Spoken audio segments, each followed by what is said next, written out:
नमस्कार दोस्तों, मैं शगुन स्टडी आईक्यू के नए कार्यक्रम व्याख्या में आप सभी का स्वागत करती हूँ। इस कार्यक्रम का मकसद आप सभी को ऐसी जानकारियों से रूबरू कराना है जो कि यूपीएससी और राज्य सेवा परीक्षाओं के सिलेबस से सीधे तौर पर जुड़ती हैं। ये कार्यक्रम हर हफ्ते के रविवार को हमारे YouTube चैनल पर प्रसारित किया जाता है। हम उम्मीद करते हैं कि ये प्रोग्राम आपकी परीक्षा की तैयारी को धार देने में सहयोगी साबित होगा। दोस्तों, आगे बढ़ने से पहले आपको बता दें कि मेरी सभी वीडियो अपडेट्स के लिए आप मेरा टेलीग्राम चैनल ज्वाइन कर सकते हैं। दोस्तों, आप सभी के लिए एक इम्पॉर्टेंट अनाउंसमेंट है कि स्टडी आईक्यू ने एक स्टेट पीसीएस चैनल स्टार्ट किया है। लॉन्च डे ऑफर्स और special prizes on various state PCS courses के बारे में जानने के लिए आप स्टडी आईक्यू ऐप या वेबसाइट विजिट कर सकते हैं। तो चलिए शुरू करते हैं। संविधान के 5वें भाग के तहत अनुच्छेद 79 से 122 में संसद के गठन, संरचना, अवधि आदि का वर्णन किया गया है। संविधान के मुताबिक भारत की संसद के 3 अंग हैं: राष्ट्रपति, लोकसभा और राज्यसभा।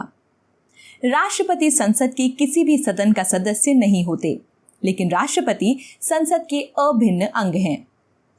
राज्यसभा में राज्य व यूटीज के प्रतिनिधि होते हैं, वहीं लोकसभा भारत के लोगों का प्रतिनिधित्व करती है। दोस्तों, आज के वीडियो में हम संसद के निम्न सदन यानी लोकसभा के बारे में बात करेंगे। लोकसभा और इसके इतिहास को जानने से पहले 17वीं लोकसभा के कुछ तथ्यों से रूबरू हो लेते हैं। 17वीं लोकसभा में कुल 540 सदस्य हैं।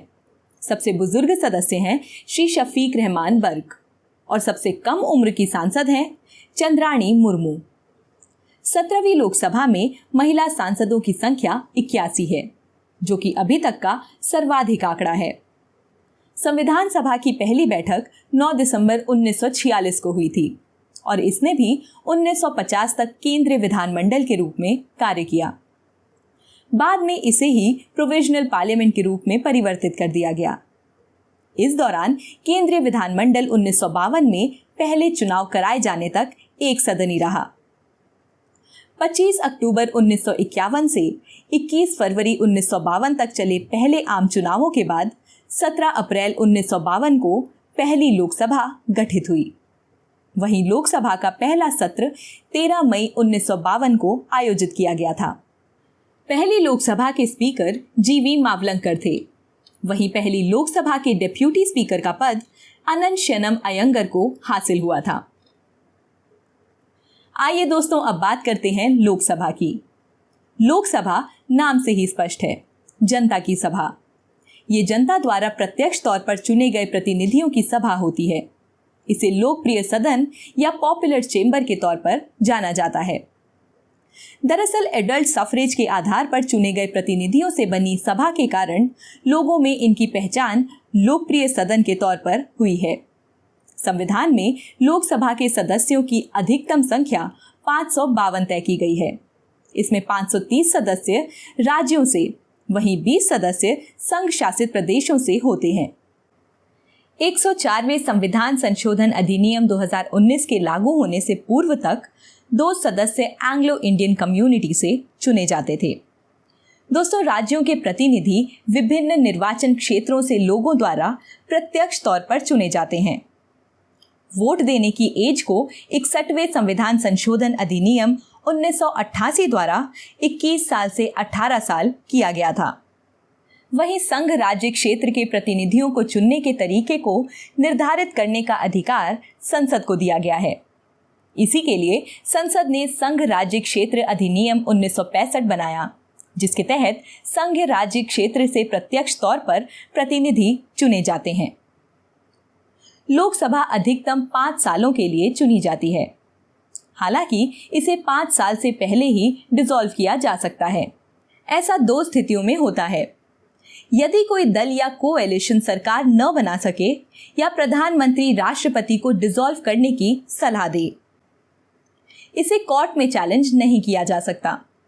इसके अलावा लोकसभा की अवधि इमरजेंसी यानी आपातकाल की स्थिति में एक बार में 1 साल तक बढ़ाई जा सकती है, लेकिन किसी भी स्थिति में आपातकाल खत्म होने के बाद 6 महीने की अवधि से ज्यादा नहीं हो सकता।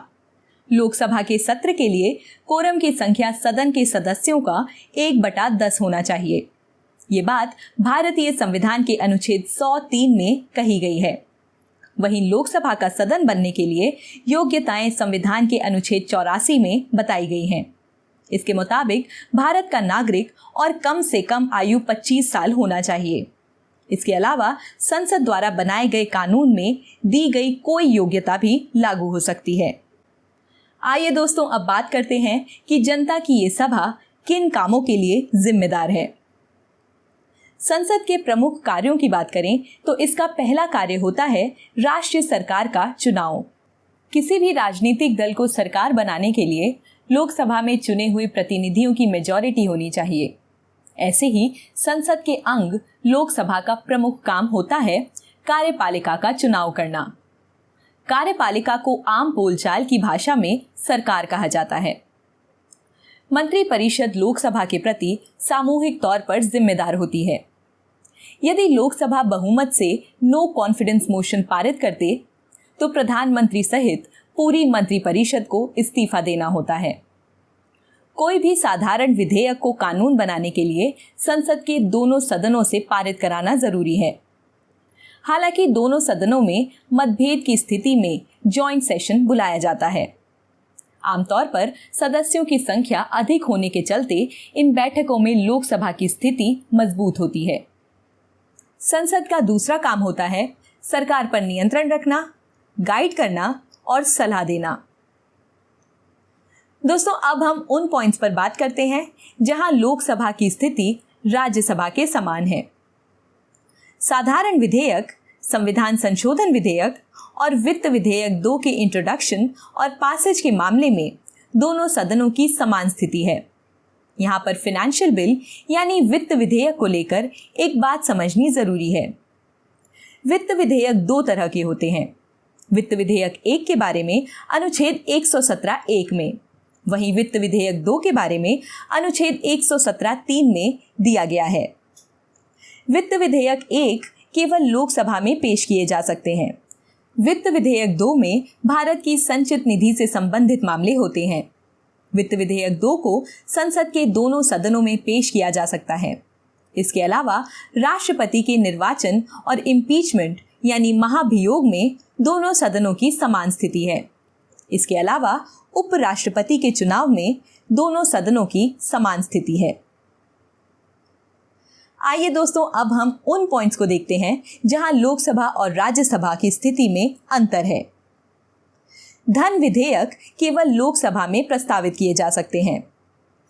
साथ ही कौन सा विधेयक धन विधेयक है, ये डिसाइड करने की पावर लोकसभा के स्पीकर के पास होती है। ऐसे ही वित्त विधेयक 1 केवल लोकसभा में प्रस्तावित किए जाते हैं। आइए अब बात करते हैं चुनौतियों की। संसद भारत में विचार विमर्श का सबसे बड़ा मंच है। कई बार हम देखते हैं कि नीतिगत मसलों पर लोकसभा में कोई विचार विमर्श नहीं किया गया। केवल राज्यसभा में कोविड प्रबंधन को लेकर चर्चा की गई। विधेयकों को स्क्रूटनी के लिए संसदीय समितियों को न भेजा जाना भी सदनों में एक बड़ी चुनौती के तौर पर उभरा है। इन संसदीय समितियों में सरकारी अधिकारियों सहित कई विशेषज्ञ और स्टेक होल्डर्स शामिल होते हैं, जो विधेयकों की जांच पड़ताल कर अपने सुझाव देते हैं। आपको बता दें कि इंसॉल्वेंसी, मोटर व्हीकल अमेंडमेंट जैसे महत्वपूर्ण अधिनियमों में संसदीय समितियों के सुझावों को शामिल किया गया था। ऐसा देखा गया है कि बिल सदन में लाने के कुछ दिनों के भीतर ही पारित किया जा रहा है। इससे सदन में डिस्कशन का टाइम कम होने के साथ साथ संसदीय समितियों को बिल रेफर करने में भी कमी देखी गई है। इसके अलावा राष्ट्रपति द्वारा जारी किए जा रहे अध्यादेशों से भी संसद की कानून बनाने की शक्ति सीमित हो रही है। संसद में मजबूत विपक्ष की कमी भी देश के शासन पर विधायी नियंत्रण को कमजोर बनाती है। गौरतलब है कि यदि किसी विधेयक पर लोकसभा और राज्यसभा में व्यापक बहस की जाए और कानून को जल्दबाजी में बनाने के बजाय उसके सभी पहलुओं पर चर्चा हो तो अदालतों पर पड़ने वाले बोझ को भी कम किया जा सकता है। संसद को लोकतंत्र का मंदिर कहा जाता है। ऐसा इसलिए क्योंकि ये भारतीय संविधान के सर्वोच्च संस्थानों में से एक है, जिसमें प्रतिनिधि लोकतंत्र लागू किया जाता है। इसका काम भारत की सरकार और संविधान की प्रस्तावना में किए गए वादे को पूरा करने के लिए महत्वपूर्ण है।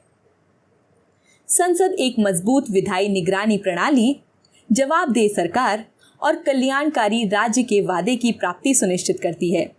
इसलिए यदि हमें अपने देश में संसदीय लोकतंत्र को सफल बनाना है, तो संसद के दोनों सदनों की कार्यवाही को सुगम बनाना जरूरी है। आइए दोस्तों, नोट करते हैं आज का सवाल। संसदीय लोकतंत्र को सफल बनाने के लिए लोकसभा की महत्ता का वर्णन कीजिए। तो दोस्तों, आज की इस वीडियो में हमने संसद के निम्न सदन यानी लोकसभा के बारे में जाना। मिलते हैं आपसे अगले वीडियो में ऐसे ही एक नए टॉपिक के साथ। नमस्कार।